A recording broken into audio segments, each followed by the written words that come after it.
Saya ulangi lagi hadis Nabi SAW tadi, tidak ada yang menimpa seorang muslim dari capek, letih, sumpek, ya, sedih, gangguan orang, penyakit yang menimpa tubuhnya ataupun duri yang menusuk tubuhnya, maka kecuali akan menjadi pembersihan dosa-dosanya. Ada juga kata penulis di antara para wanita yang memang tidak senang terhadap musibah yang menimpa mereka, akan tetapi mereka dapat menahan diri dari melakukan tindakan atau mengucapkan perkataan yang dapat mendatangkan kemurkaan Allah Ta'ala. Seperti misalnya dia terima sebagai sebuah ujian, ya. Mungkin kalau dalam Al-Quran itu ada gambaran tentang istrinya Nabi Ibrahim alaihissalam, Sarah dalam kondisi mandul, tidak punya anak, gitu kan. Dia terus bersabar, dia memohon kepada Allah Subhanahu wa taala sambil menerima ujian tersebut. Akhirnya Allah buat dia hamil di umur yang tua dan melahirkan Ishak, dinobatkan jadi nabi. Kemudian dari Ishak dilahirkan juga nabi yang lain, Yakub, dan setelah Nabi Yakub semuanya nabi-nabi yang datang kecuali Nabi Muhammad sallallahu alaihi wasallam setelah Nabi Yakub itu semua dari keturunan Nabi Yakub, dikenal dengan Bani Israel, ya. Itu juga dengan sabarnya istrinya Nabi Zakaria. Sama juga mereka menikah, itu Nabi Zakaria sampai umur 100 tahun, istrinya 90 tahun, mereka nggak dikarunia anak. Bisa ibu-ibu membaca dalam surah Maryam di belasan ayat pertamanya cerita tentang Nabi Zakaria alaihissalam. Jadi dia menikah umur 30, istrinya 20 tahun, mereka tidak dikarunia anak sampai umur 100 tahun, tapi tidak pernah putus asa. Selalu berdoa, selalu menerima sebagai sebuah ujian, dan Allah buktikan dan tunjukkan kemahabesarannya. Istrinya hamil di umur 90 tahun dan melahirkan anak namanya Yahya, dan Allah angkat menjadi nabi, ya. Jadi selama itu tidak bentrok dengan sunnatullah, sistem yang sudah Allah ciptakan, maka semua akan diberikan oleh Allah Subhanahu wa taala. Baik, selanjutnya dikatakan, dan ada pula di antara para wanita yang ridho terhadap segala ketentuan Allah Ta'ala. Mereka mengetahui kedudukannya sebagai hamba di hadapan Tuhannya, Allah Subhanahu wa Ta'ala. Tandanya mereka merasa lapang dada. Jadi kalau lagi sehat dia terima, kalau lagi sakit dia terima. Nah, ini golongan wanita ketiga yang paling mulia, karena mereka kalau diberikan nikmat bersyukur, kalau diberikan ujian dia bersabar. Adapun para nabi, mereka bersyukur dalam segala keadaan, termasuk ketika menerima segala musibah. Jadi di sini penulis ingin, atau penyusun buku ini ingin mendatangkan satu paragraf sendiri, cuma terdiri dari 3 baris saja. Itu adalah menceritakan kalau para nabi-nabi mereka lebih mulia, karena mereka ada nikmat bersyukur, ada ujian juga bersyukur. Ya, ada ujian juga bersyukur. Ya, ini memang sulit, tapi sebenarnya ini puncak daripada beriman seseorang kepada Allah Subhanahu wa taala. Jadi walaupun dia sakit, dia yakin Allah Maha tahu tentang penyakit tersebut, dan Nabi SAW bersabda, Allah tidak akan menguji hambanya di atas kapasitasnya. Artinya sebenarnya dia mampu melaluinya. Cuma itu masa training dalam hidupnya supaya dia di-upgrade, ya, menjadi lebih baik dari sebelumnya. Nah, para nabi-nabi begitu. Makanya dikatakan Nabi Muhammad SAW itu kalau sedang nikmat melimpah, boleh membaca Alhamdulillahilladzi bini'matihi tatimmus salihat. Segala puji dan puja kehadirat Allah yang semua kebaikan tersempurnakan dengan izinnya. Alhamdulillahilladzi bini'matihi tatimmus salihat. Dan kalau ada ujian, Nabi Muhammad SAW masih membaca Alhamdulillah ala kulli hal. Segala puji dan puja kehadirat Allah dalam setiap keadaan. Jadi beliau tidak berkeluh kesah, tapi beliau justru jadikan itu adalah ajang untuk tetap bersyukur kepada Allah Subhanahu wa ta'ala. Sebagai penutup dalam pendahuluan, penulis mengatakan, wahai saudariku yang dirahmati Allah, inginkah anda mendapatkan derajat tinggi di sisi Allah melalui musibah? Maksudnya mau enggak musibah yang menimpa kita? Toh juga kita ditimpa musibah itu, dari sakit, dari gangguan orang, letih, dan segala macam ini. Mau enggak dari situ mendapatkan derajat yang tinggi? Artinya bukan justru menjadi masalah buat kita. Kita tunggangi musibah kita itu, ujian itu justru menjadi sesuatu yang bisa melipat gandakan pahala buat kita. Ya. Maka tentu jawabannya iya, karena di situ kan beliau kasih tanda tanya, ya.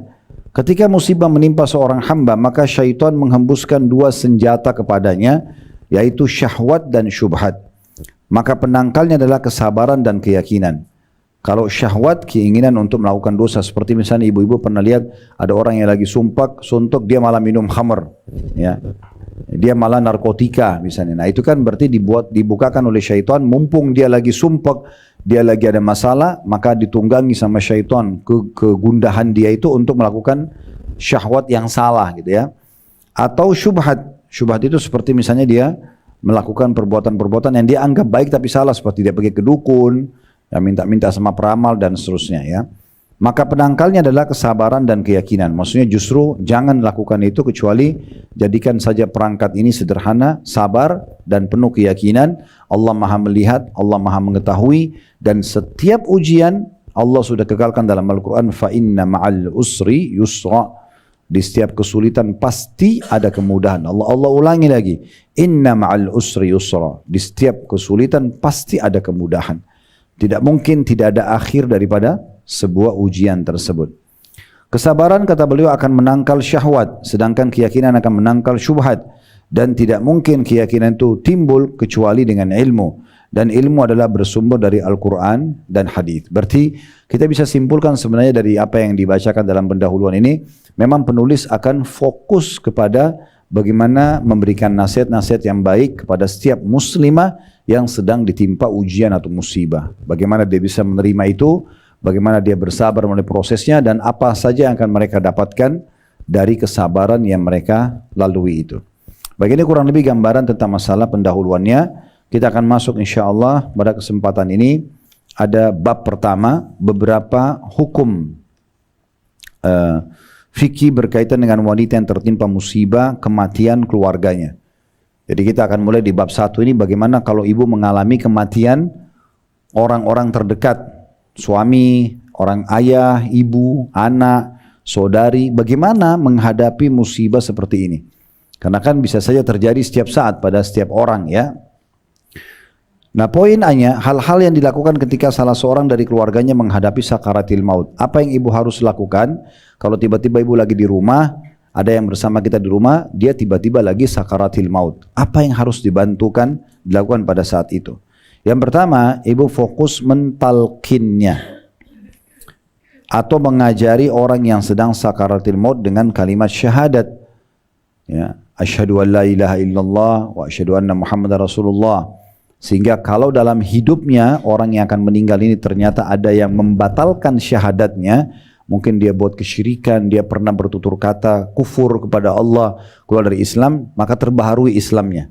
Maka kan kita kalau tahiyat ulang-ulangi syahadat kan, asyhadu an la ilaha illallah, karena memperbaharui keislaman kita.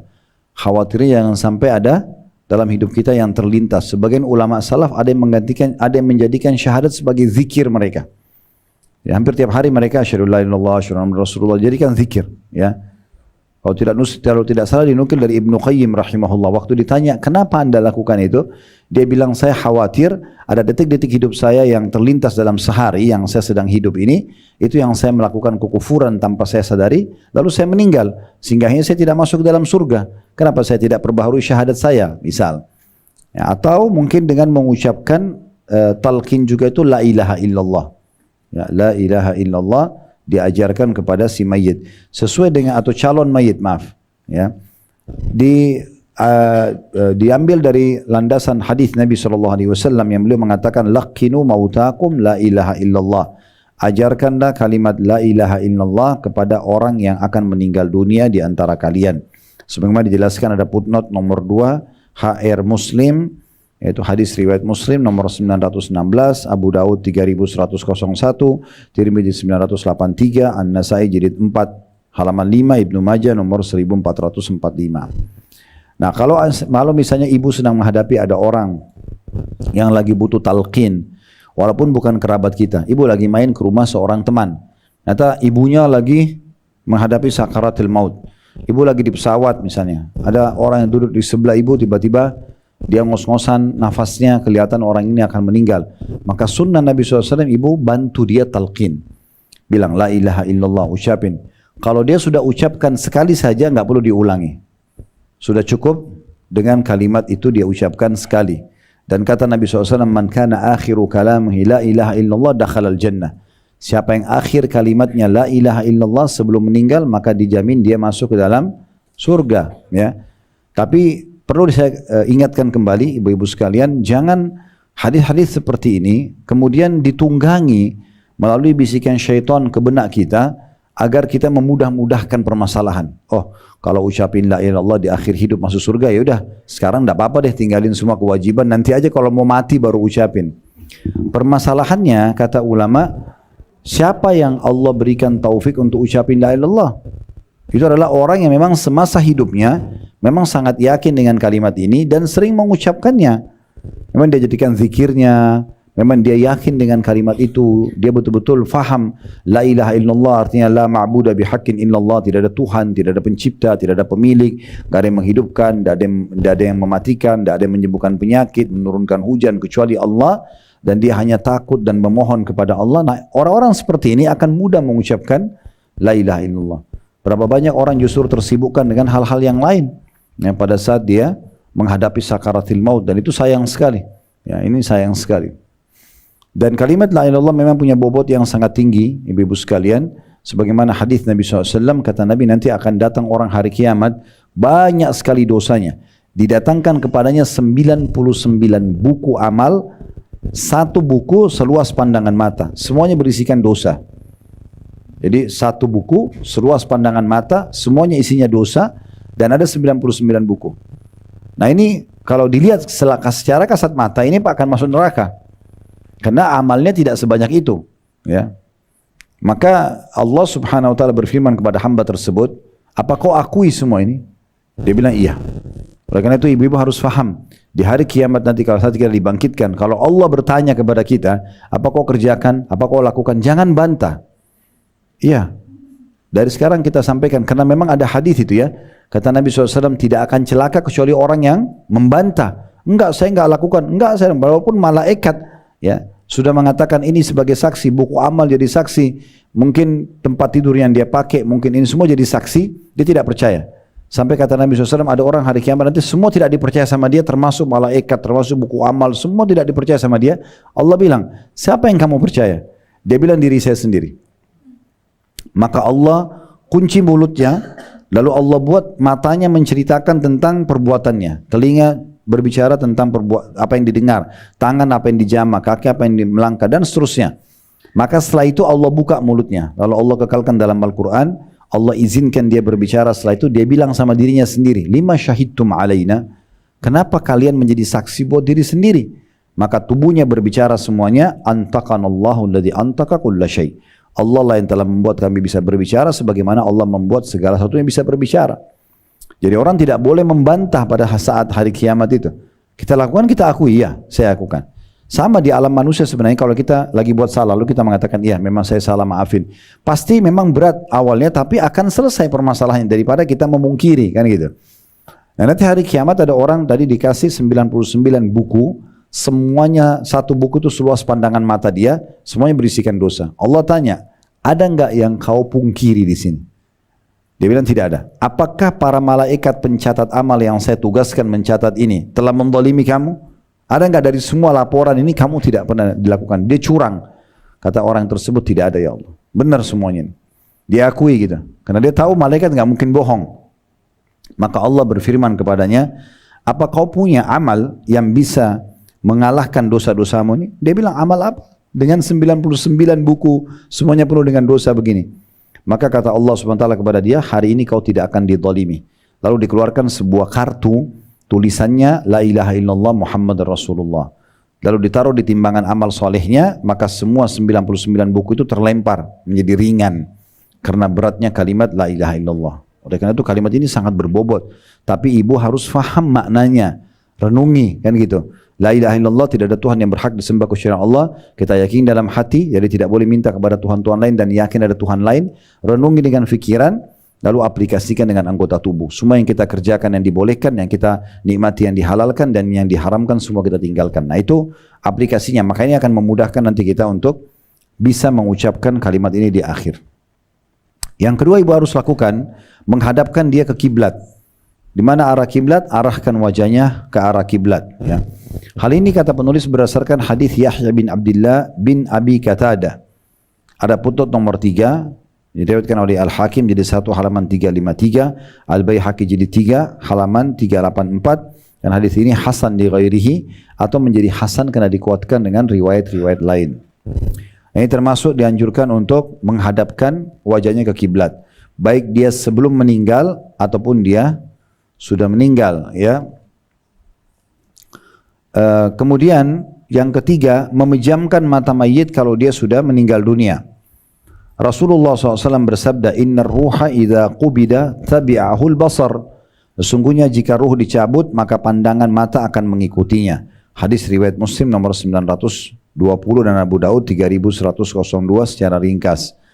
Jadi maksudnya orang kalau meninggal, setelah meninggal biasa matanya ada yang terbuka, terbelalak, itu ditutup. Ya, Sunnah Nabi SAW ditutup. Kemudian yang keempat, mendoakannya sebagai mayit, ya. Sebagaimana Rasulullah SAW mendoakan Abu Salamah radhiyallahu anhu sebagai berikut. Jadi ada satu sahabat Nabi namanya Abu Salamah. Anaknya namanya Salamah, dipanggil Abu Salamah. Meninggal radhiyallahu anhu di awal-awal Islam. Yang nanti istrinya Ummu Salamah menikah dengan Nabi SAW. Ya. Maka beliau mendoakan Abu Salamah sahabatnya, Allahumma gfir li Abi Salamah warfa darajatahu fil mahdiyin wakhlufhu fi akibihi fil ghabirin waghfir lana walahu ya rabbal alamin wafsah lahu fi qabrihi wa nawwir lahu fi. Artinya, Allahumma gfir li Abi Salamah, ya Allah ampunilah dosa-dosanya Abu Salamah, warfa darajatahu fil mahdiyin, tinggikanlah derajatnya di antara orang-orang yang mendapatkan petunjuk, wakhlufhu fi aqibihi fil ghabirin, berikanlah penggantinya bagi orang-orang yang ada setelah, berikanlah pengganti bagi orang-orang yang ada setelahnya. Ya. Maksudnya keluarganya segala macam ada yang urus gitu ya. Kemudian waghfir lana walahu ya rabbal alamin, ampunilah kami dan juga dia wahai Rabb semesta alam.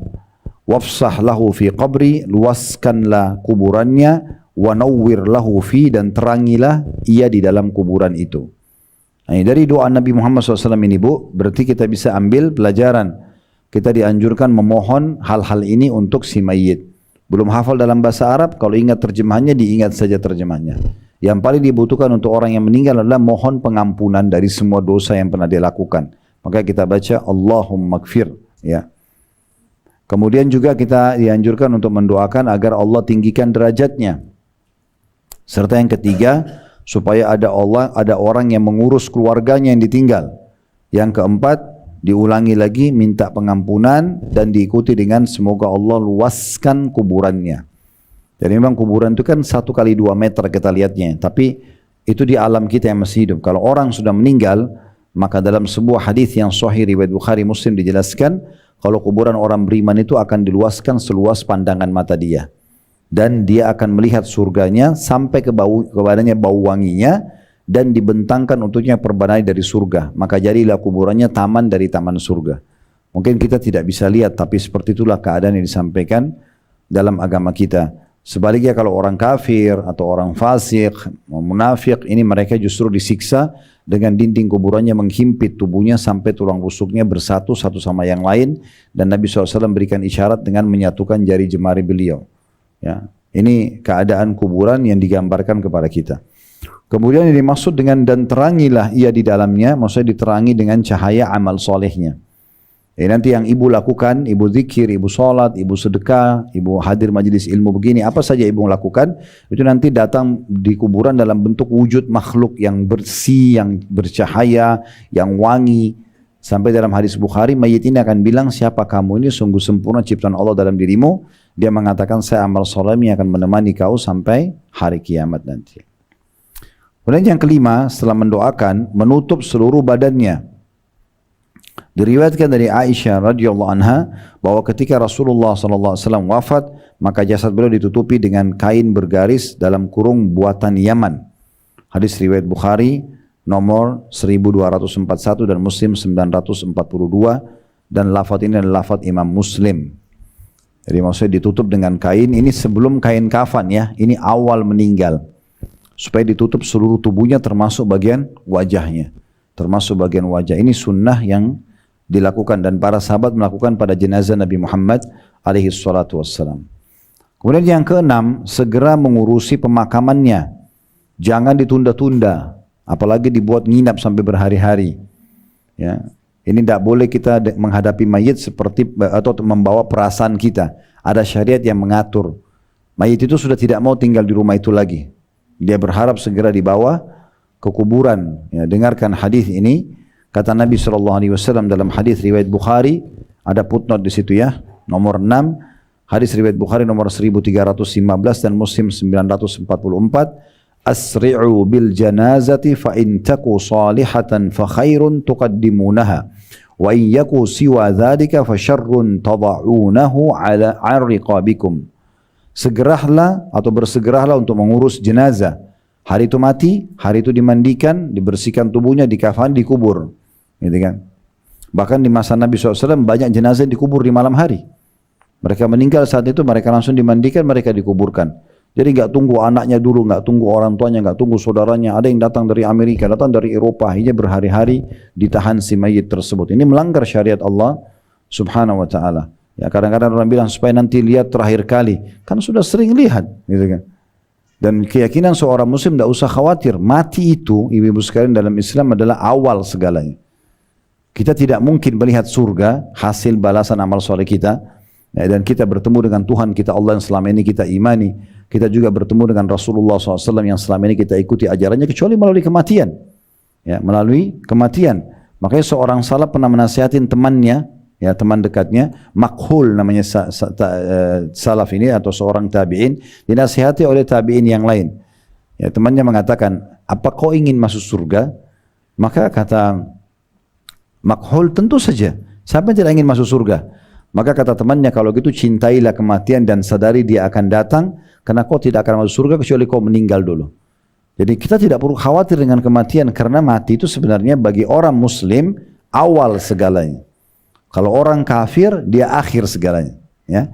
Kalau kita awal segalanya, kenapa? Karena memang kita sudah menuju kepada kehidupan abadi. Tidak ada satupun yang ibu tinggalkan dari kerabat, dari orang yang ibu cintai, sudah meninggal dunia, kecuali pasti ketemu hari kiamat. Ya. Cuma memang tempat di sana nanti cuma dua, surga atau neraka. Surga bagi orang beriman dan beramal soleh, neraka bagi orang yang membangkang dan kafir. Jadi kalau tiket kita sama, iman dan amal soleh, maka pasti ketemu di sana. Bahkan sosok seorang muslim selama dia tidak murtad dari agama Islam, maka walaupun dosanya banyak akan dibersihkan di neraka, kemudian akan dimasukkan ke dalam surga. Nabi SAW mengatakan nanti akan dikeluarkan dari neraka orang-orang beriman yang bahkan sudah tinggal tersisa bagian wajahnya saja, semuanya hangus badannya, dikeluarkan dari neraka. Ya, kemudian nanti mereka akan dimasukkan ke dalam sebuah sungai namanya sungai kehidupan, berada di depan pintu gerbang surga. Semua mereka dimasukkan situ dalam kondisi mereka hangus, dimasukkan, lalu para ahli surga memercikkan air tersebut ke tubuh mereka, namanya sungai kehidupan. Maka mereka akan tumbuh, kata Nabi SAW, kembali, jadi bagus kembali semua tubuhnya, itu seperti tumbuhnya pohon-pohon kecil di saluran air. Kata Nabi SAW, tidakkah kalian lihat dia masih lemah dan warnanya hijau kekuning-kuningan? Nah seperti itu keadaannya. Lalu mereka akan dapat julukan, diberikan julukan oleh ahli surga dengan Juhannamiyun, mantan ahli neraka, gitu kan? Nanti ahli surga akan bilang begitu. Tapi Allah mengganti julukan itu, mengatakan bukan, tetapi mereka adalah utaqa'ur rahman. Maksudnya orang-orang yang zat yang maha pengasih bebaskan. Maka setelah itu mereka masuk surga dan mendapatkan derajat yang sesuai dengan yang Allah kasih. Tapi mereka masuk setelah dibersihkan dulu dosa-dosanya. Nah tentu saja kita berharap kita masuk lebih dulu sebelum ya kita disiksa dulu ya. Maksudnya kita kalau ada dosa pun kita tinggal taubat dan kita berusaha agar kita masuk di surga sebelum harus melalui neraka tentunya.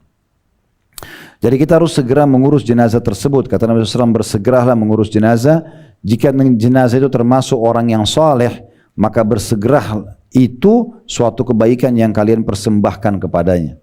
Dalam riwayat lain, kalau jenazah itu orang beriman, maka dia mengatakan segeralah, gitu kan? Karena aku ingin menuju ke surgaku. Ya. Tapi kalau dia orang kafir, dia orang munafik, maka dia akan mengatakan celakah jiwa, jasad ini. Kalian akan bawa dia kemana? Dan dia tahu dia akan menuju ke siksaan Allah Subhanahu Wa Taala. Lalu dikatakan, dan jika ia bukan termasuk orang yang saleh, bukan orang beriman dan saleh, maka kalian telah bersegera melepaskan keburukan dari pundak-pundak kalian. Maksudnya dengan kalian antar juga dia di kuburan, kalian lepas dari keburukannya. Termasuk mengurus jenazah adalah memandikan, mengkafani, mensolati dan menguburkan. Tentu yang idealnya adalah laki-laki sama laki-laki, perempuan sama perempuan, kecuali suami istri. Makanya Nabi SAW pernah bilang kepada Aisyah, wahai Aisyah, kalau kau meninggal lebih dulu dari aku, maka aku akan mengurus jenazahmu. Dari sini ulama mengatakan berarti boleh suami memandikan dan mengurus jenazah istrinya, dan sebaliknya istri untuk suaminya, ya, karena memang dasarnya mereka bisa saling melihat tubuh sementara di dunia, ya, selama mereka masih hidup. Jadi ini satu paket memandikannya sebersih mungkin, dan sunnah Nabi SAW memandikan dengan air bidara. Ya, air bidara ini biasa dipakai juga, maaf, untuk perempuan cebok pada saat haid dan nifas, pada saat mereka bersih itu suci. Daun bidara sangat baik untuk, kalau di Indonesia orang biasa pakai daun sirih atau apa, itu sebenarnya daun bidara paling efektif. Kemudian itu dipakai juga untuk mandikan mayit, dan bisa kita tambah dengan sampo, sabun, dibersihkan, dikeluarkan semua kotoran dari tubuhnya. Kemudian baru dikafani dengan kain putih. Laki-laki 2 lembar, perempuan 5 lembar. Ya. Kenapa beda? Karena perempuan ditutup, dililit supaya tidak terbentuk badannya. Ya, supaya tidak terbentuk badannya. Kemudian disolati, solat dengan 4 kali takbir. Rakaat pertama Al-Fatihah tanpa iftitah dan tanpa surah. Takbir kedua sambil berdiri, ya, itu membaca salawat Ibrahim yang ibu baca pada saat tahiyat. Kemudian rakaat ketiga mendoakan mayit, rakaat keempat mendoakan diri sendiri, lalu salam sebelah kanan dalam mazhab Imam Ahmad, dalam mazhab Imam Syafi'i ditambah dengan salam ke kiri. Itu berarti mensolatinya. Lalu kemudian menguburkannya. Ya. Jadi ini dalam hadis yang lain, ikramul mayyit dafnuhu, penghormatan terhadap jenazah, segera memakamkannya. Yang kelima, bersegera membayarkan hutangnya. Jadi begitu mati, yang paling pertama dicari utang. Nah sekarang sebelum kita jadi mayit, toh semua akan meninggal. Ibu-ibu kalau punya utang sama siapapun, sekecil apapun, tulis di kertas, saya punya utang sama fulan, saya punya utang sama fulan, ini nomor teleponnya. Jadi kalau tiba-tiba ajal datang, maka ahli waris kita tahu kalau kita punya utang sama siapa saja. Karena kata Nabi SAW, ruh itu bergantung antara langit dan bumi selama utangnya belum dibayar. Ini bahaya sekali. Oleh karena itu utang, Bapak Ibu sekalian, jangan dibuka kecuali memang dalam kondisi kita kepepet. Ya, jangan justru mampu tapi banyak utang gitu kan. Ya, karena seperti kasus kartu kredit itu kan, makin kaya dia makin besar limitnya, makin disuruh utang. Kan ini aneh ini. Harusnya orang kaya cash aja selesai kan gitu, supaya nggak ada utang gitu. Tapi itu yang terjadi. Jadi utang itu betul-betul darurat sekali. Yang kedua, ibu harus niat mau membayar. Karena kata Nabi SAW, siapa yang utang dan niat membayarnya, Allah mudahkan dia membayar. Siapa yang utang tidak niat membayar dari awal, Allah akan persulit. Maka akan jadi masalah buat dia pada saat meninggal, gitu kan? Di sini dikatakan membayar utang, segera membayar utang mayit. Diriwayatkan dari Salamah bin Aqwa radhiyallahu anhu bahwa Nabi SAW tidak mensolatkan jenazah kecuali setelah utang-utangnya dilunasi. Hadis ini riwayat Bukhari dan An-Nasai. Jadi kalau di masa Nabi, Bu, ada orang meninggal terus diminta Nabi sholat, dikarenakan dianggap Nabi doanya mustajab. Nabi yang sholatin, dan memang kalau Nabi ada tidak pantas orang lain yang mensolatinya. Tapi pertanyaan Nabi pertama, orang ini punya utang enggak? Tentu kalau orang kafir nggak mungkin disolati, jadi muslim. Tapi Nabi tanya, apakah dia punya utang? Kalau jawabannya iya, Nabi nggak sholatin. Nabi suruh orang lain yang sholatin, gitu ya.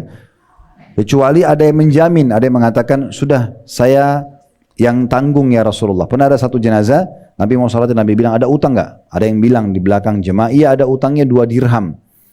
Maka kata Nabi SAW, kalian sholati, kecuali ada yang menjaminnya. Maka ada sahabat yang lain mengatakan, ya Rasulullah saya jamin. Maksudnya setelah sholat ini saya akan bayarin utangnya itu. Maka barulah Nabi SAW mengimami sholat jenazah. Jadi kalau ada orang yang meninggal, ada utangnya, itu ulama-ulama nggak boleh sholatin. Yang boleh sholatin orang biasa. Nah, tentu kita berharap ulama ini yang lebih dekat dengan Allah, yang bisa diterima doanya, mereka yang sholatin, tapi tidak boleh ikut kalau ada utang. Makanya utang harus segera diselesaikan. Yang paling baik ibu tulis wasiat. Ya, wasiat. Kalau wasiat itu bisa berisikan 3 hal, Bu, ya. Yang pertama itu utang, itu dulu nomor 1. Tulis wasiatnya. Saya punya Bismillahirrahmanirrahim, saya atas nama ini misalnya ya, saya pernah utang sama fulana. Nomor teleponnya ini, jumlahnya 300.000. Saya pernah utang sama ini 1 juta. Saya pernah utang sama ini. Atau utang untuk bisnis, misalnya 100 juta. Atau ada cicilan rumah saya belum selesai di bank ini. Misalnya itu ditulis semuanya. Ya. Itu isi wasiat yang pertama. Isi wasiat yang kedua, ibu berwasiat, boleh berwasiat sepertiga harta ibu untuk amal soleh, untuk amal jariah. Kata Nabi SAW, Allah mengizinkan kalian memaksimalkan sepertiga harta kalian untuk menambah amal kalian. Jadi misalnya ibu tinggalin uang meninggal 900 juta. Ini contoh saja angkanya ya. Berarti 300 jutanya ibu boleh tulis wasiatnya agar itu disedekahkan buat pesantren, buat wakaf tanah, buat beri Quran, boleh. Tapi cuma bisa sepertiga harta, nggak boleh lebih. Diambil dari hadis Sa'ad radhiyallahu anhu. Beliau pada saat sakit keras di Mekah dan beliau orang kaya raya. Dia cuma punya 1 anak perempuan. Dia mengatakan, ya Rasulullah, saya punya harta banyak. Anak saya cuma 1 perempuan. Boleh nggak seluruh harta ini saya sedekahin aja? Udah saya wakafin, mumpung saya mau meninggal buat amal. Kata Nabi SAW, jangan. Kalau seluruhnya terlalu banyak. Ya. Kemudian dia bilang, kalau 2/3 ya Rasulullah, masih banyak. Setengah ya Rasulullah, masih banyak. Terakhir dia bilang 1/3. Kata Nabi SAW, ats-tsulusu was-tsulusu katsir. 1/3 boleh, tapi 1/3 juga masih banyak. Lalu beliau mengatakan, sesungguhnya engkau meninggalkan keturunanmu dalam kondisi kaya lebih baik daripada mereka mengemis kepada orang lain. Jadi biarkan tinggalkan buat warisan. Oleh karena itu cuma bisa 1/3 harta. Itu isi wasiat yang kedua. Jadi pertama masalah utang, yang kedua mewasiatkan 1/3 harta. Ini saya sarankan ibu jalankan ini wasiat ini. Ibu masih hidup, tulis. Kalaupun ada yang kita tinggalkan, ya, kemudian mau dibagi kepada ahli waris, 1/3-nya harus mereka wakafin. Harus mereka sedekain gitu ya. Tulis begitu. Kemudian yang ketiga adalah apapun yang kita punya permasalahan dengan orang, misalnya ibu pernah fitnah orang, ibu pernah gunjing orang, ada barang orang yang diamanahkan ke ibu, nah ibu tulis semua itu. Saya pernah menyakiti perasaannya orang yang ini, saya sudah coba cari, semasa saya hidup saya belum ketemu, kalau ahli waris saya ketemu tolong diminta keridhoannya misal. Tentu ini ibu sudah berusaha dulu ya, ibu cari dulu orangnya, lebih baik ibu nggak apa-apa deh, mesti tanda kutip kita tebal muka sedikit, maafin saya, misalnya karena saya pernah memfitnah kamu, misal. Oke dia marah, tidak masalah, yang penting kita lepas dulu, karena kalau tidak kan ketemunya di mahsyar, ini agak berat. Kalau sekarang kita masih bisa negosiasi, dia caci maki misalnya contoh, dia matanya melotot, dia minta dikasih uang, selesai clear kan. Kalau di akhirat gak bisa, diganti dengan sholat kita, dengan puasa kita, ini kan rugi banget. Kita setengah mati sholat, kalau dia, bayangkan kalau dia 1 kali kita gunjing, dibayar sama seluruh sholat kita selama kita hidup, kan itu berat sekali. Nah itu harus kita hati-hati. Nah itu wasiat bu ya, jadi dalam poin nomor 5 ini, segera membayar utang, itu bisa kita tuliskan juga dalam bentuk wasiat. Sekarang kita masuk ke poin B-nya. Poin B, hal-hal yang boleh dilakukan kaum wanita yang makruh dan yang diharamkan atas mereka. Jadi pada saat ada mayit, tadi kan sudah diajarin, sebenarnya bukan 5 poin ya, 7. Itu angka 5-nya keliru itu. Di halaman 12, itu diubah bu. Itu poin ke-7 kan? Yang masalah bersegera membayar utang, karena sebelumnya ada poin nomor 6. Oke, itu tadi apa yang ibu dianjurkan untuk ibu lakukan ya. Kita ulangi lagi secara cepat ya. Yang pertama, ibu mentalkinnya, bantu dia ucapkan la ilaha illallah atau 2 kalimat syahadat. Yang kedua, ibu hadapkan ke kiblat. Yang ketiga, ibu pejamkan matanya kalau sudah mati. Yang keempat, mendoakan dia.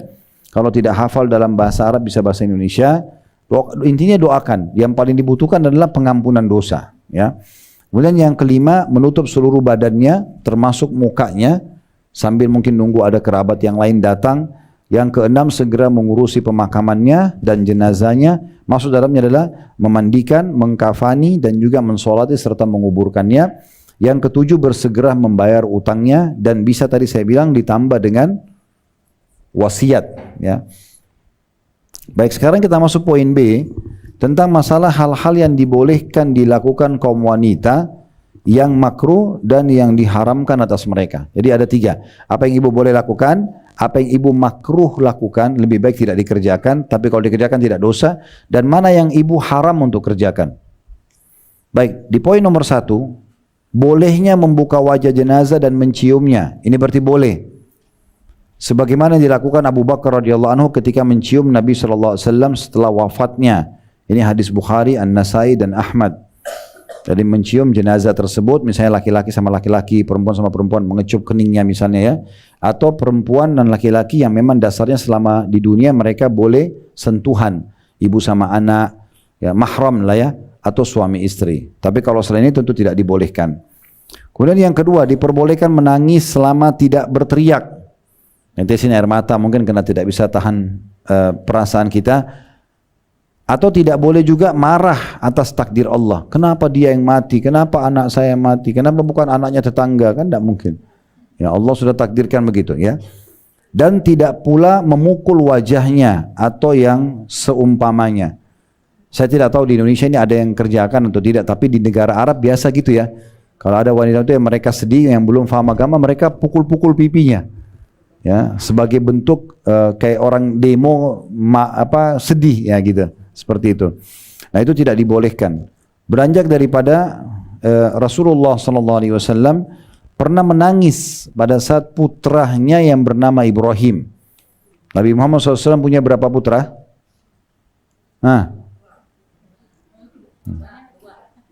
Tiga. Dua dari Khadijah, satu dari Maria. Kalau dari Khadijah itu Al-Qasim sama Abdullah. Dua-duanya meninggal masih kecil. Kalau dari Maria, Ibrahim. Nah semuanya meninggal masih kecil. 3 anak laki-laki Nabi. Kalau anak perempuan beliau ada 4. Ya, semua dari Khadijah. Dan ke-7 anak Nabi SAW ini, 3 laki-laki dan 4 perempuan, 6 orang meninggal di masa hidup Nabi.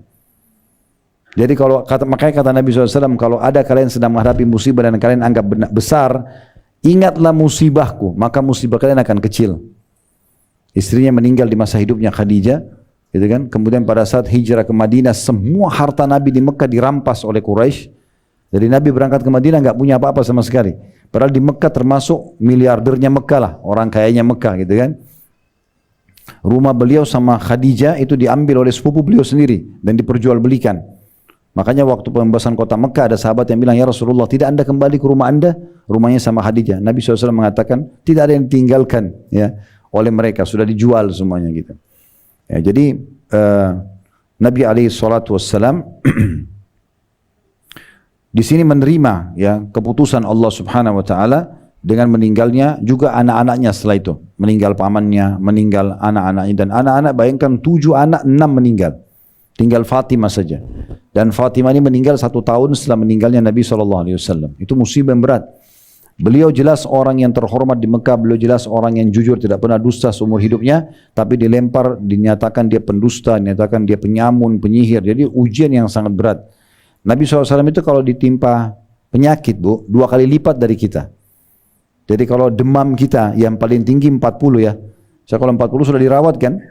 Saya pernah sakit waktu masih di Madinah 40, dirawat ke rumah sakit dan tidak bisa buat apa-apa. Jadi makan susah, tidur susah ya gitu, berat sekali. Maka Nabi SAW waktu 1 kali pernah demam, itu demamnya saking panasnya keluar sampai tembus dari selimut beliau. Para sahabat, ada yang sahabat mengunjungi lalu memegang, mengatakannya Rasulullah, anda kena demam yang tidak pernah kami lihat seperti ini. Kata Nabi SAW, benar aku diuji 2 kali lipat dari yang diujikan buat kalian. Berarti kalau kita pakai ukuran 40 tadi itu, berarti Nabi bisa 80 tuh. Jadi berat luar biasa gitu kan. Lalu sahabat ini mengatakannya Rasulullah, apakah itu berarti anda juga dikasih double pahala? Kata Nabi SAW, iya. Lalu orang ini bertanya, siapa orang yang paling berat ujiannya? Kata Nabi SAW adalah para nabi-nabi, kemudian datang orang-orang yang mendekati iman para nabi dan datang setelahnya sesuai dengan kadar iman mereka. Nah, jadi ujian-ujian itu akan datang kepada orang-orang gitu ya. Tetapi kita dianjurkan pada saat itu menggunakan perangkat yang paling ampuh, yaitu sabar. Menerima keputusan Allah lalu ikhtiar cari jalan keluar. Rasulullah SAW pada saat menangis pada saat Ibrahim putranya meninggal, yang dari Maria ya, yang dari Maria.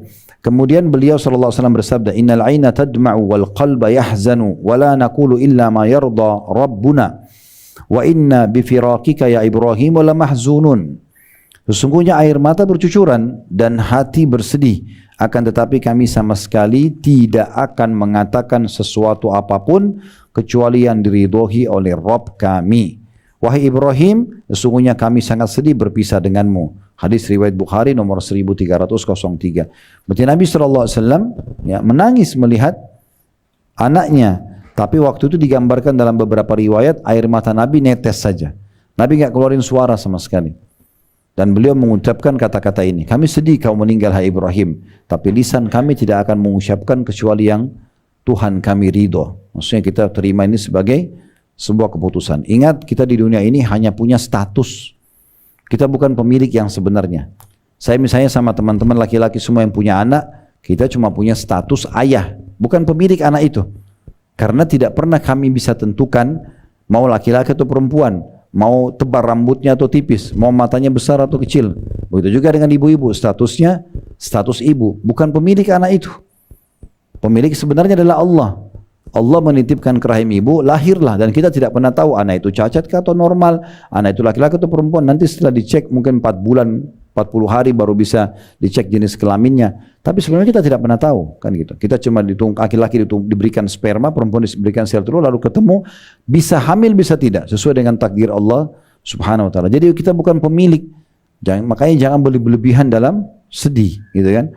Karena itu ujian dari Allah Subhanahu wa taala datang, dan Allah mampu menggantikan kita dengan kemahakuasaannya. Yang ketiga yang bolehnya seorang istri atau seorang istri dibolehkan memandikan jenazah suaminya, sebagaimana telah sahih dalam sebuah riwayat bahwa istri-istri Abu Bakar memandikannya atas wasiat beliau. Diriwayatkan atau ini ada footnote nomor 10, diambil dari athar dari kitab Jami' al-Ahkam an-Nisa, ya, atau hukum-hukum berhubungan dengan perempuan. Kemudian yang keempat, kaum wanita dimakruhkan mengantar jenazah ke kuburan. Kita masuk sekarang ke hukum makruh. Berarti boleh, tetapi lebih baik tidak. Yaitu mengantar jenazah ke kuburan. Sebagaimana dijelaskan oleh Ibnu Taimiyah rahimahullah dalam Majmu' Fatawa beliau. Di jilid 24 halaman 355. Ya, di sini tentu panjang lebar ulama, pernah saya bahas di buku At-Tadhkirah. Peringatan tentang kematian, alam barzah, surga neraka, ditulis oleh Qurtubi rahimahullah. Ada buku 2 jilid berhubungan dengan masalah ini. Itu beliau nukil panjang lebar pendapat para ulama. Jadi umumnya ulama melarang wanita untuk ke kuburan karena wanita dominan perasaan. Ditakutkan nanti kalau ke kuburan malah dia tidak bisa kontrol dirinya, malah yang harusnya suasana kuburan itu hening, dia malah ribut, dia malah nangis dan seterusnya. Dia malah tambah kepikiran, gitu kan. Maka ibu-ibu dianjurkan untuk di rumah saja. Tapi kalau ada yang mau ikut ke kuburan, itu diberikan syarat oleh para ulama menurut Imam Qurtubi rahimahullah. Yang pertama memang dia faham tentang larangan membuka aurat. Nggak boleh dia buka auratnya sementara dia pergi. Ya. Kemudian yang kedua, bukan dia tidak akan menjadi fitnah bagi jemaah laki-laki yang mengantar jenazah. Kayak masih muda atau mungkin dia lenggak-lenggok atau apa, itu bukan tempatnya. Walaupun di selain kuburan pun tidak boleh, di kuburan ini lebih parah, tidak boleh. Saya pernah mengantar jenazah waktu itu di kota Makassar. Pada saat kami selesai sholat, kami nggak tahu kalau ada perempuan yang ikut. Subhanallah, begitu selesai keluar jenazah disolati, kami lagi pikul menuju ke kuburan di belakang masjid. Rupanya di jalan raya sudah banyak perempuan-perempuan yang siap untuk ikut. Jadi mereka tuh sambil ikut di bagian belakang, sambil ngakak-ngakak, ketawa-ketawa, sambil pukul-pukulan gitu kan, sama teman-temannya, mungkin karena masih anak-anak ABG, anak SMA gitu. Tapi ini semua jadi tidak boleh memecahkan pelajaran, konsentrasi pelajaran tentang mengambil pelajaran dari jenazah, supaya kita hati-hati, jangan sampai kita juga meninggal nanti. Itu malah hilang dengan masalah ini. Nah kalau ada bisa menimbulkan fitnah nggak boleh. Ya, tapi amannya ibu memang, makanya ulama bilang makruh untuk pergi kuburan, lebih baik nggak usah ikut, kan gitu. Kemudian yang kelima, seorang wanita dilarang membawa jenazah, mikul. Itu tugasnya laki-laki. Ya. Berdasarkan yang diisyaratkan dalam sabda Nabi Muhammad SAW, "Idza wudi'atil janazatu wahtamalaha ar-rijalu ala anaqihim, fa in kanat salihatan qalat qaddimuni." Titik-titik. Jika jenazah telah diletakkan dan dibawa oleh para pria, kata Nabi, di atas pundak-pundak mereka, maka jika itu termasuk jenazah yang saleh, jenazah itu akan berkata, segerakanlah aku. Hadis riwayat Bukhari nomor 3214. Berarti di sini ada perkataan Nabi, pria yang memikul jenazah tersebut. Dan ibu perlu tahu ya, jenazah itu kalau lagi dipikul sunnahnya dipercepat. Jadi kalau lihat jenazah biasa dipikul orang buru-buru, itu memang begitu sunnahnya. Buru-buru dibawa ke kuburan. Yang keenam, kaum wanita dibolehkan mensolati jenazah, ya. Baik itu dia sholat sendiri atau dia ikut sholat berjamaah. Ya. Diriwayatkan dari Abdullah bin Zubair radhiyallahu anhuma bahwa Aisyah pun radhiyallahu anha ikut mensolatkan jenazah Sa'ad bin Abi Waqqas. Hadis riwayat Bukhari. Ya, tentu di saf perempuan ya. Kemudian yang ketujuh, wanita tidak dibolehkan menguburkan mayit, ikut turun ke dalam liang lahat. Ya, itulah yang berlaku pada zaman Nabi Muhammad SAW dan biasa diamalkan kaum muslimin hingga sekarang ini. Maksudnya sudah seperti menjadi satu kesepakatan untuk ibu nggak usah ikut-ikutan ke kuburan aja, tadi yang terjenazah kan sudah makruh. Nah kalau sudah turun ke kuburan malah tambah tidak boleh. Nah, itu. Tentu ini semua berhubungan dengan maslahat buat kaum wanita ya, karena tadi saya bilang dominan perasaan. Ya. Kemudian yang kedelapan, kaum wanita apabila berziarah dengan tujuan untuk mengambil pelajaran dan mengingat akhirat, maka boleh baginya ziarah kubur. Sebagaimana Rasulullah SAW telah bersabda, ya, atau melewati seorang wanita yang sedang menangis di sisi kuburan, lalu beliau bersabda, ittaqillah wasbiri, bertakwalah kepada Allah dan bersabarlah. Hadis riwayat Bukhari Muslim. Di dalam hadis tersebut Rasulullah SAW tidak melarang wanita itu untuk berziarah kubur. Jadi Nabi pernah larang orang-orang ziarah kubur waktu di Mekah. Fase Mekah, karena kuburan umat Islam masih bisa dihitung jari orang Islam kan, karena di Mekah itu selama 13 tahun dakwah Nabi SAW, jumlah umat Islam 153 orang. 83 orang hijrah ke Ethiopia, sisa 70 orang bersama Nabi. Ada beberapa orang yang meninggal seperti kasus Yasir radhiyallahu anhu dengan istrinya Sumayyah radhiyallahu anha, orang yang pertama mati syahid dalam Islam. Itu ada kuburannya, tetapi tidak banyak. Makanya Nabi SAW bilang, kuntu nahitukum an ziyaratul kuburi fazuruha. Dulu di Mekah aku larang kalian ziarah kubur. Sekarang di Madinah, karena sudah banyak kuburan umat Islam, maka boleh kalian ziarah. Fa inna tudzakkirul akhirah, karena dia mengingatkan kalian tentang akhirat. Laki-laki perempuan boleh ziarah kubur. Nah, cuma yang perlu ibu tahu ada beberapa hal adab-adabnya ya. Kalau ziarah kubur ibu nggak harus di atas kuburan itu. Saya lagi di mobil lewat kuburan itu, mampir sebentar niatkan untuk baca doa, kemudian ibu jalan, itu juga boleh. Nabi SAW biasa kalau ziarah kuburan Baqi para sahabat, beliau tidak harus masuk ke dalam di atas kuburannya, tapi beliau berdiri di pintu utamanya, kemudian beliau mengucapkan salam untuk seluruh mayit di situ. Itu yang pertama. Yang kedua, mendoakan mereka. Nah, tentu cukup banyak riwayat tentang masalah doa kubur, bisa dicari nanti dihafal pelan-pelan kalau yang belum hafal ya. Assalamualaikum ahlil kubur, yakfirullahu lana walakum antum salafuna wa nahnu bil athar. Semoga keselamatan tercurahkan untuk kalian penghuni kuburan, gitu kan. Semoga Allah mengampuni kami dan kalian telah mendahului kami dan kami akan menyusul kalian. Itu diantara doanya, dan cukup banyak doa orang ziarah kubur yang dianjurkan untuk baca. Kalau ibu tidak hafal atau belum hafal, ibu bisa berdoa saja. Mulai dengan alhamdulillah wassalatu wassalamu ala rasulillah, puji Allah, baca salawat dulu, kemudian bilang, ya Allah ampuni ibuku, atau ya ampuni semua penghuni kuburan ini, maafkan mereka, jadikan kuburnya taman dari taman surga, terimalah amal soleh mereka, dan seterusnya. Ibu doakan begitu, jadikan kuburnya taman dari taman surga. Kalau yang baru meninggal, ya Allah mudahkan pertanyaan mungkar nakir. Semua itu kita bacakan doa-doa tersebut. Nah, ini berarti menandakan boleh kita untuk ya berziarah kubur ya, bagi ibu-ibu pun boleh. Baik, kita tutup insyaallah di bab pertama ini dengan poin C-nya tentang ihdad. Ihdad itu dalam kurung berkabung. Ya. Lafaz al-ihdad atau al-hidad diambil dari lafaz haddu yang bermakna menahan atau melarang.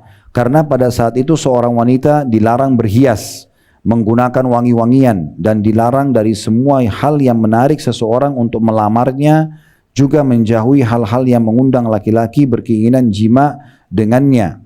Al-ihdad disyariatkan ketika seorang wanita ditinggal mati oleh suaminya.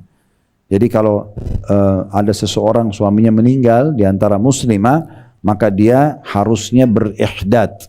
Itu selama 4 bulan 10 hari. Nggak boleh dandan, nggak boleh keluar rumah, nggak boleh pokoknya berpenampilan hal-hal yang bisa mengundang syahwat atau membuka diri untuk menikah dengan laki-laki lain sampai selesai masa iddahnya 4 bulan 10 hari. Maka di situ ada poin nomor 1, berkabung karena kematian suami. Seorang wanita wajib berkabung karena kematian suaminya selama 4 bulan 10 hari. Berdasarkan firman Allah Subhanahu wa taala dalam surah Al-Baqarah ayat 234. Walladzina yatawaffawna minkum wa yadharuna azwajan yatarabbasna bi anfusina arba'ata asyrin wa asyra. Orang-orang yang meninggal dunia di antara kalian dengan meninggalkan istri-istri, hendaklah para istri itu menangguhkan dirinya atau berihdad ya, atau beriddah selama 4 bulan 10 hari. Beda kalau cerai. Kalau cerai iddahnya 3 bulan, 3 kali masa haid. Tapi kalau suami meninggal itu 4 bulan 10 hari. Diriwayatkan dari Ummu Salamah radhiyallahu anha, ia berkata, seorang wanita datang kepada Rasulullah sallallahu alaihi wasallam seraya berkata, "Wahai Rasulullah, sungguhnya putriku ditinggal mati suaminya dan ia menderita sakit pada matanya. Bolehkah aku memakaikan celak di matanya?" Maka Rasulullah SAW mengatakan tidak boleh. Wanita itu bertanya 2 atau 3 kali dan setiap kali ia bertanya jawaban beliau adalah tidak. Kemudian beliau bersabda, ia tidak boleh demikian selama 4 bulan 10 hari. Hadis ini diriwayatkan oleh Bukhari, Muslim. Di sini maksudnya pakai celak ini selain pengobatan atau menutupi matanya yang sedang sakit, juga bisa dianggap berhias. Bisa. Tapi kalau misalnya ada orang yang sakit, dia harus berobat, itu beda kasusnya ya. Dia nggak bisa, di rumah pun nggak bisa diobatin, dia harus dibawa lari ke rumah sakit misalnya, maka itu berbeda. Dia dibawa kemudian dikembalikan lagi nanti kalau sudah sembuh. Ya. Kemudian yang kedua, berkabung atas kematian karib kerabat dibolehkan selama 3 hari sebagai tanda ikut berduka cita. Sebagaimana sabda Nabi SAW, la yahilu limra'atin tu'minu billahi wal yawmil akhir an tuhidda ala mayyitin fawqa 3 illa ala zawjiha. Jadi kalau suami 4 bulan 10 hari. Tapi kalau selain suami itu 3 hari maksimal. Ihdadnya, maksudnya dia tidak boleh beraktivitas di luar rumah segala macam atau dandan ya. Karena Nabi SAW mengatakan tidak halal atas seorang wanita yang beriman kepada Allah dan hari akhir berkabung atas mayit melebihi 3 hari. Kecuali apabila ditinggal mati suaminya. Hadis ini diriwayatkan oleh Muslim. Selama berkabung, wanita tidak diperkenankan memakai celak mata, wewangian atau memakai pakaian yang bercorak. Kecuali asbab atau ini sejenis pakaian dari Yaman. Dilarang pula untuk mengantarkan jenazah. Hadis ini riwayat Bukhari, Muslim. Ya maksudnya dia umumnya sih lebih banyak introspeksi diri di rumah ya karena meninggalnya suaminya ya. Dilarang pula memakai pewarna rambut. Ummu Salamah radhiyallahu anha berkata, dan janganlah wanita itu memakai pewarna rambut. Ini hadis riwayat Abu Daud di saat maksudnya dia sedang berihdad ya atau sedang sedih. Kalau kerabatnya meninggal, ibunya, ayahnya, itu 3 hari. Kalau suaminya 4 bulan 10 hari. Tapi selain daripada masa ihdad atau masa iddah, itu boleh tentunya wanita mewarnai rambutnya. Ya, asal bukan warna hitam. Selain warna hitam dibolehkan. Diambil daripada perintah Nabi SAW kepada Abu Bakar As-Siddiq radhiyallahu anhu di pembebasan kota Mekah. Ayahnya Abu Bakar namanya Abu Quhafa. Itu waktu didatangkan ke hadapan Nabi, semua rambutnya sudah putih, alisnya putih, jenggotnya putih semua. Dan dia masuk Islam waktu itu, dia masuk Islam. Maka kata Nabi SAW, bawalah dia kepada salah satu istrinya untuk mewarnahi rambut dan jenggotnya dan hindarilah warna hitam. Hindarilah warna hitam. Dan Umar bin Khattab mengatakan radhiyallahu anhu, tidak ada cara yang paling efektif untuk ya menutupi uban yang berwarna putih kecuali dengan henna ya, atau bisa di Indonesia orang bilang pacar ya, yang dipakai untuk mewarnai rambut, intinya menghindari warna hitam. Dilarang pula memakai alat-alat kosmetika, pewarna rambut, pemerah pipi, pemutih wajah ya atau bedak. Ini maksudnya kalau keluar ini ya. Di rumah itu berbeda, kalau misalnya di rumah dia tidak berinteraksi sama orang itu berbeda. Pewarna wajah atau pewarna tangan, tidak boleh pula menghaluskan wajah dan segala macam cara lain untuk mempercantik diri. Karena kan dikhawatirkan kalau dia bertemu dengan lawan jenisnya, sebagaimana tadi dijelaskan sebelumnya, bisa terpancing dia, si laki-laki ini punya syahwat atau bahkan melamarnya sebelum masa iddahnya selesai. Dilarang pula memakai pakaian yang dicelup, pakaian berwarna kuning atau pakaian berwarna merah. Artinya warna corak-corak yang bisa menarik perhatian. Rasulullah SAW bersabda, al-mutawaffa anha zawjuha la talbasul mu'asfara min ath-thiyab wala mushaqqa wala mumashshaqa wala huliyya wala takhtadibu wala taktahil. Seorang wanita yang ditinggal mati suaminya tidak diperkenankan memakai pakaian berwarna kuning dan berwarna merah. Tidak boleh mengenakan perhiasan, menggunakan inai atau pacar tadi ya, dan celak. Hadis ini riwayat Abu Daud dengan sanad yang sahih. Selama berkabung dibolehkan memotong kuku, mencabut bulu ketiak dan mandi dengan menggunakan sabun. Ibnu Qudamah rahimahullah, nama seorang ulama, berkata, dibolehkan untuk membersihkan diri, mencabut bulu ketiak dan bulu-bulu lainnya yang disunnahkan mencabutnya. Dibolehkan pula mandi dengan menggunakan daun bidara atau menyisir rambut dengannya. Karena semua itu dimaksudkan untuk membersihkan badan, bukan dalam rangka memakai wangi-wangian. Terakhir tentang iddah, ini penutupan bahasan kita. Setelah ini kalau ada yang mau bertanya silahkan. Kedepannya insya Allah kita akan masuk di bab kedua ya. Ini kita selesaikan bab pertama tadi. Iddah adalah masa menunggu seorang wanita untuk menikah lagi setelah ditinggal mati atau diceraikan oleh suaminya. Jadi kalau cerai 3 kali masa suci, baru ibu boleh membuka diri buat laki-laki lain. Selama ibu masih dalam masa iddah berarti ibu masih status istri. Ya, masih status istri. Ya, kecuali sudah 3 kali penyebutan kalimat cerai, baru tidak boleh kembali lagi. Begitu juga pada saat suami meninggal ada 4 bulan 10 hari. Iddah seorang wanita yang ditinggal suaminya adalah 4 bulan 10 hari sebagaimana yang telah dijelaskan sebelumnya. Adapun wanita hamil yang ditinggal mati suaminya maka masa iddahnya berakhir dengan melahirkan. Jadi kalau ada wanita hamil kemudian suaminya meninggal atau suaminya ceraikan, maka iddahnya hanya sampai melahirkan. Kan kalau dia diceraikan oleh suaminya sementara dia tidak hamil, berarti mulai pengucapan kalimat cerai sampai 3 kali masa suci ke depan itu namanya masa iddah. Kapan mereka mau kembali rujuk lagi itu tidak perlu akad nikah. Tapi kalau lewat masa iddah 3 kali masa suci, mereka kalau mau kembali harus mulai akad nikah baru. Harus mulai akad nikah baru. Nah ini tentang wanita yang tidak hamil. Kalau wanita lagi hamil, misalnya dia diceraikan oleh suaminya, sekarang diucapin, saya ceraikan kamu gini. Ternyata ketahuan dia lagi hamil, misalnya 1 bulan atau 2 bulan. Nah ini masa iddahnya bukan 3 kali masa suci karena dia tidak ada haid kan orang hamil. Nanti setelah melahirkan berarti 9 bulan ke depan, itu atau 8 bulan ke depan baru selesai. Intinya habis melahirkan baru iddahnya selesai. Berdasarkan firman Allah SWT dalam surah At-Talaq ayat 4, wa ulatul ahmadi ajaluhunna an yadha'na hamlahun. Dan perempuan-perempuan yang hamil waktu iddah mereka adalah sampai mereka melahirkan kandungannya. Nah, ini bahasan kita di bab pertama, dan kedepannya insya Allah kita akan masuk bab kedua, definisi musibah dan janji Allah Ta'ala bagi orang yang istirja atau mengucapkan kalimat inna lillahi wa inna ilaihi rajiun ketika ditimpa musibah. Semoga apa yang kita bahas ini bermanfaat buat kita dan Allah ikhlaskan niat kita insyaAllah, dan semoga Allah subhanahu wa ta'ala menerima seluruh amal yang kita sudah kerjakan dan juga mengampuni semua dosa-dosa kita, serta Allah selalu menjaga keamanan, ketentraman, persatuan dan kesatuan serta kemerdekaan negara kita, dan Allah karuniahi negara kita ini sampai menjelang hari kiamat nanti semua pemimpinnya orang-orang yang baik, yang amanah, yang menjalankan tugas dengan baik dan juga bertanggung jawab, serta semoga Allah menolong semua saudara kita yang sedang tertindas dimanapun mereka berada, terutama di Palestina dan Gaza serta Rafah di hari-hari sekarang.